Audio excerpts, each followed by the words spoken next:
BlitzForever.com. The rest is history.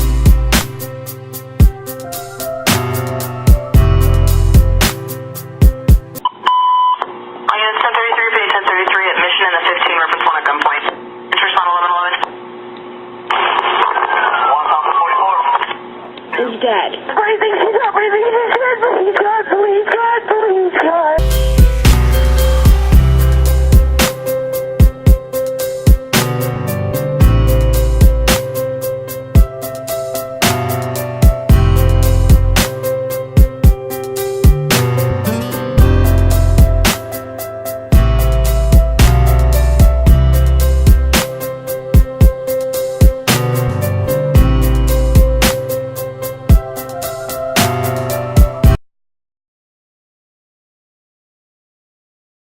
Since our last interview,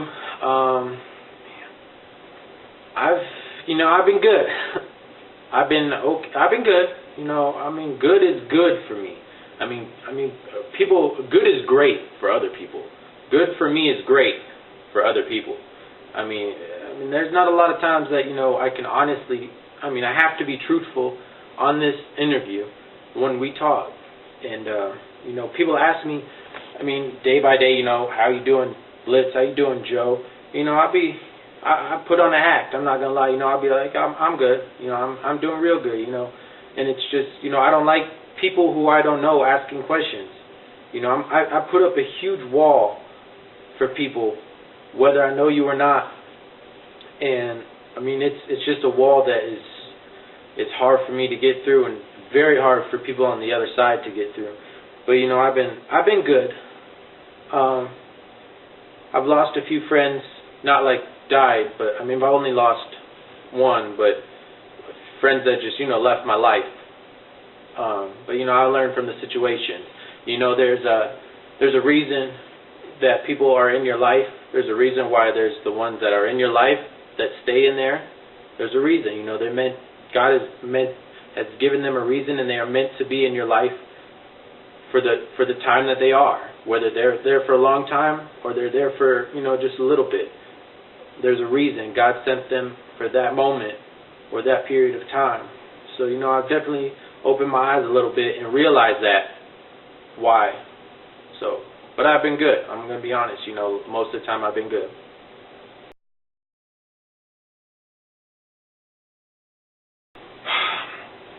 Tyler always will be like my brother. I have a brother now, and we aren't very close. I don't know anything about my blood brother. I know that he likes sports and stuff. I know he's going to school, but we don't talk. I haven't seen him in months. And when I see him, it's like hi bye, or it ain't even that. It's like a look at each other, you know what I'm saying? So I never had that. I have my cousins, and I have the rest of my family who is like super close with all their siblings, and I'm not close with any of my family. So Tyler was my brother. He wasn't my blood brother, but he was my brother, my best friend that I never had in my family. And I talked to this kid about everything, and he was always the person to tell me that when I was down, or when people told me that I couldn't do this or that, he was always the person that was so positive about everything. And he would always tell me, you can do anything that you want to do, as long as you put your mind to it, your effort into it. Tyler, he was involved in gangs. It was weird. I know the whole background of Tyler, and I understood why he joined the gang. I understand why we all did what we did. But he was with his mom on his birthday in Chicago, and they was walking downtown Chicago, and it was his 16th birthday. This happened in 2007, and it was just him and his mom, and they were walking downtown, and they passed a group of people, and that group got in a huge argument, and a guy started firing shots, and Tyler got hit in the back, and that's the gist of the story. So I was at school. Tyler's mom actually called me and told me what happened. She was crying, and I kind of just I was at a computer, and I kind of just broke down myself, because that was my brother, and to hear his mom call me. I think she's not breathing. Please God, please God, please God. The next day that it happened, that was one of the worst days of my life. Actually, I think that was the worst day of my life.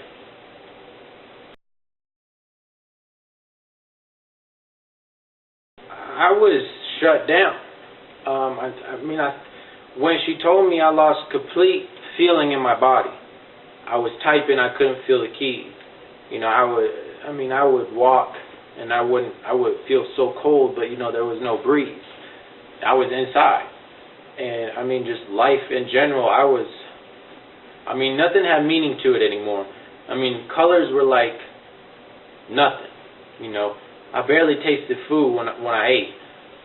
I could punch a wall like a brick wall. I could punch something that hard, and I wouldn't have any feeling with it. I lost all feeling in my body. My happiness went somewhere else. I don't know where it went, but I didn't have any for the longest time. I saw no point in living when I lost Tyler. It was the roughest time of my life for me, definitely.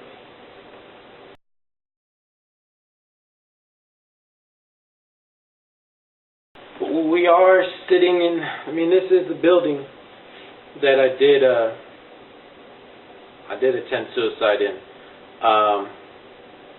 This is it. This is in the same room, but this is the same building, and the building is my house. So yeah, we sing close. The room's right over there that it actually happened in, but this is the same place.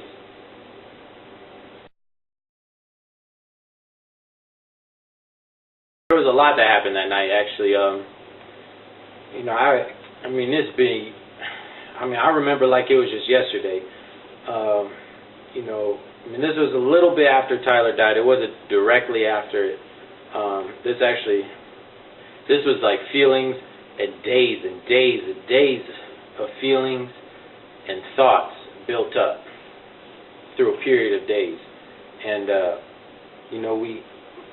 I was sitting on my bed, and my parents were downstairs, and they were watching TV. They had no idea what was going on. I had the worst night that night. So much happened, and I remember a text that I got, and it was, saying that I was nothing. I wasn't this, I wasn't that. I was just useless to the world, and then I kind of just like looked at Tyler's, the only picture that I have of Tyler. I was like, you know what, nothing's really worth it right now. And so much happened. So much happened that night. It just built up to the point where I couldn't hold it in anymore. So I took that text to heart, and everything else that happened, and I pictured, the time of when Tyler's mom called me and said that, Tyler's gone. And I sent a goodbye text to everyone in my phone. There's like 300 people in my phone. And it pretty much said goodbye to everyone, It said thanks for being this, thanks for being that. Those who take it as a joke, it shows you're not a true friend because it's not a joke. Thank those of you who care for me, thank you. And stuff like that, and I sent it, and after that I took the knife. There's a knife by me, and it was like, the blade was at least that long. It was at least 6 inches, and I sent it, and then I stabbed myself in the middle of my chest and stomach, and then I stabbed myself on my right side of my stomach, then on my left side of the stomach, and then I fell back because I was so weak.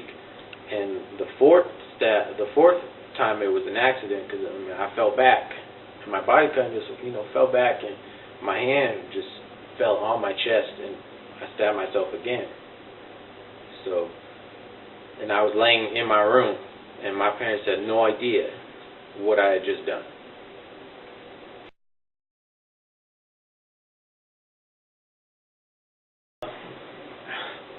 I'm actually very lucky that I survived.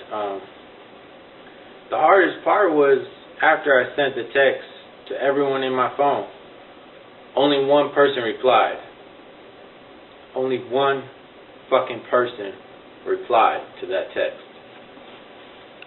And that person saved my life. If it wasn't for them, I would have just laid on the bed, on my floor by my bed, and bled to death. So if it wasn't for that person, I don't want to say his name, but he knows who he is. I owe him my life because he was the one that reacted to this event.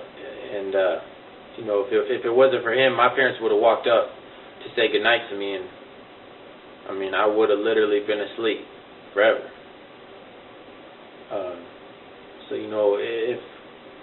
If it wasn't for him, I wouldn't be here.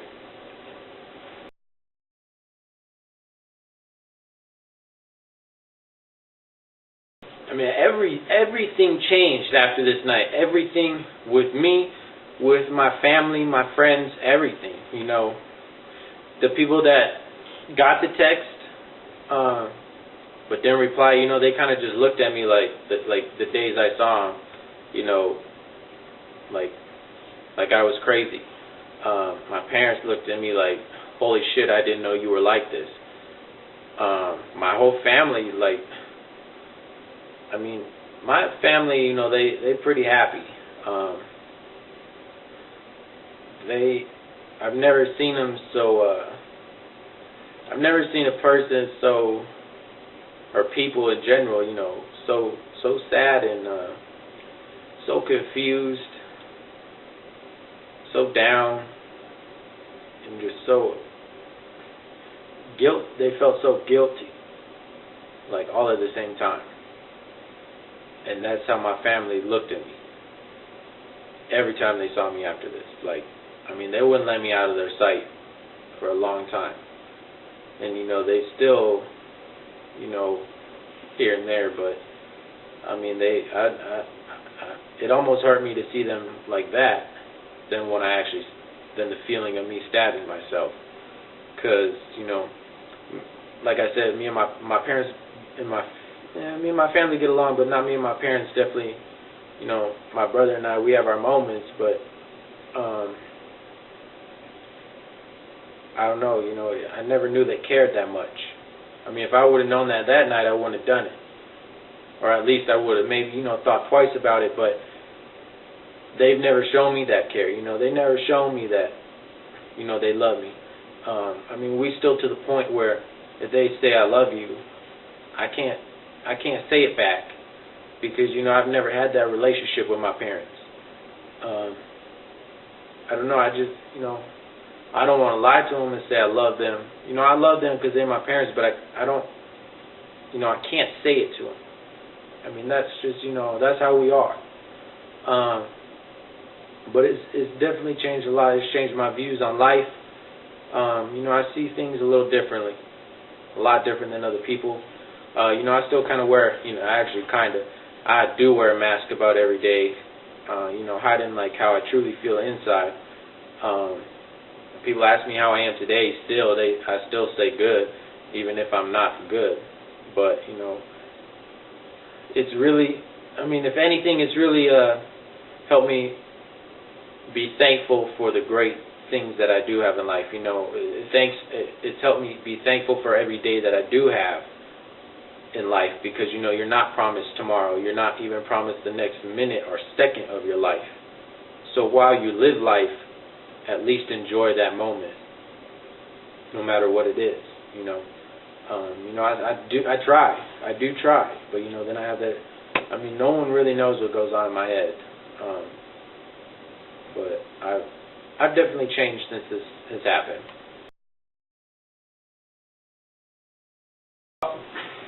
You know, I don't tell many people about this event.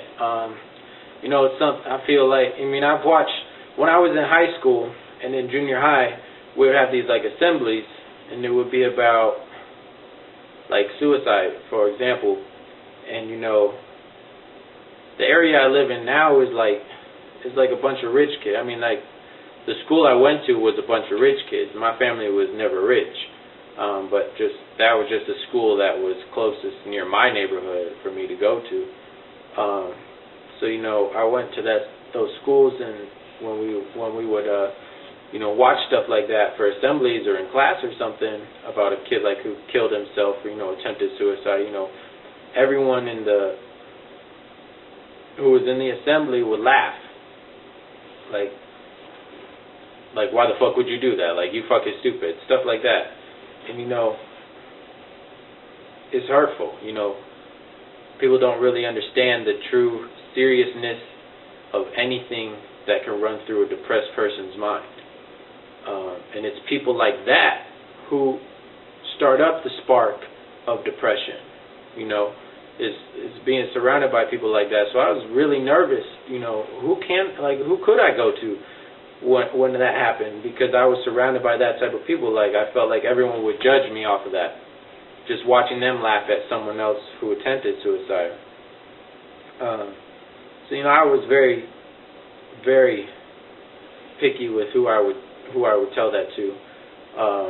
But when I've told a few people, and, you know, they kind of just looked at me like, wow, I didn't know that about you, because of the fact that I put on this face of happiness all the time. You know, I mean, they kind of look at me like, wow, I would never see you doing that. You know, you have music, you know, you're going so far in music right now, you know, you're always happy, you know, you're this way and this way, and I would have never seen that. I mean, that's the most reaction that I get is surprise. Like, they would never picture me doing that. So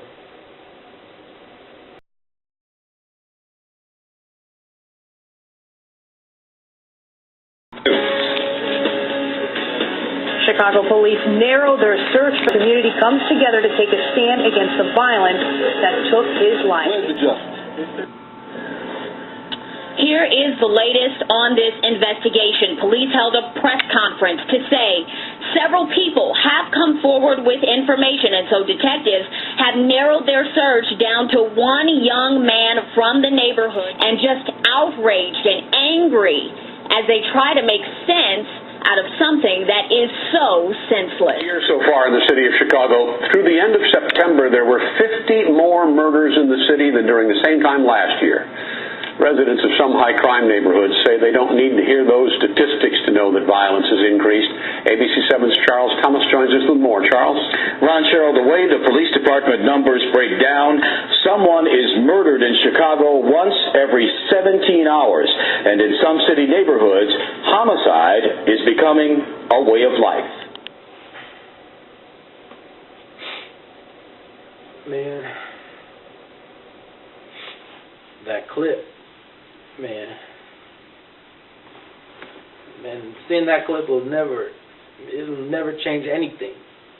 I mean, that's the moment that, I mean, that's the proof, you know, that I lost him, you know, and you know, I mean, I never went to his funeral, you know, I never went to his funeral, I never went to his grave. I had an opportunity to do that this past, you know, on my trip, but I didn't want to do that because I see Tyler. You know, I see him like, I don't know, like at least twice a day, and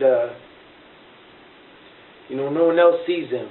I mean, I'll be sitting with people, and you know, I'll see Tyler like over there, and I'll just like drop the conversation.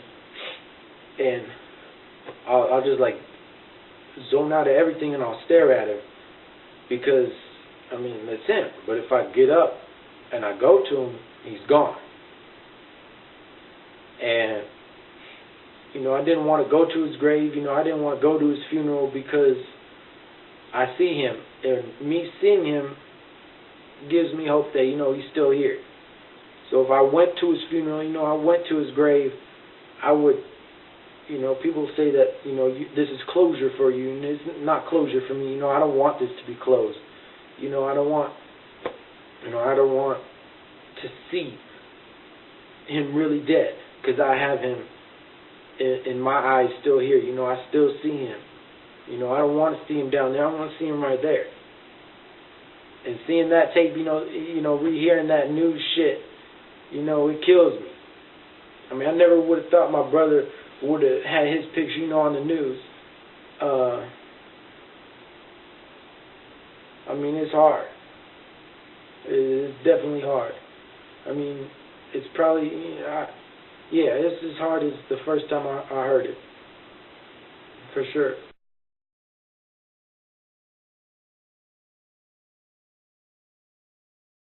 That's right. His name was Jabril Anston. He was a cousin of Tyler's, and he passed away about a few days after I got back. You know, it's been hard. You know, especially because I just saw him about a week and a half before I got back. So a week and a half before he passed away, I had just seen him. I had just hung out with him. So, you know, it's been hard. I mean, he died, it was involving the same reason that Tyler died. It was not the same people that killed him, but the same people who were involved with the same situation. But yeah, it's been hard with this one. I'm not gonna lie with this one.